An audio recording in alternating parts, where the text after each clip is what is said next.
Ao anatin'ny fisokafan'ny fampielezan-kevitra izay ihany moa tsy vitsy amin'ny kandidà ihany koa no nisafidy nanomboka ny fampielezan-kevitra tany amin'ny faritany tamin'ity androany ity.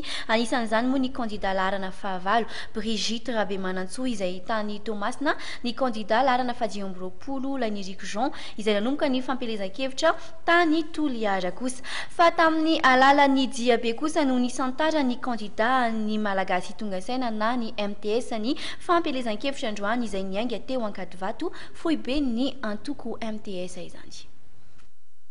Diaben'ny Fampihavanana izay nentin'ny kandidà Roland Ratsiraka nanombohana ny fampielezan-kevitra androany tolakandro teto Antananarivo. Rehefa niala tetsy amin'ny foi be ny antoko MTS tetsy Ankadivato dia namakivaky any Tetsy Analakely ny diabe. Nandritra ny kabary izay nataony teo Analakely dia nanamafy ny kandidà Roland Ratsiraka fa ny fanomezana asa ho an'ny tanora malagasy sy ireo tsy hanasa no tena imasony.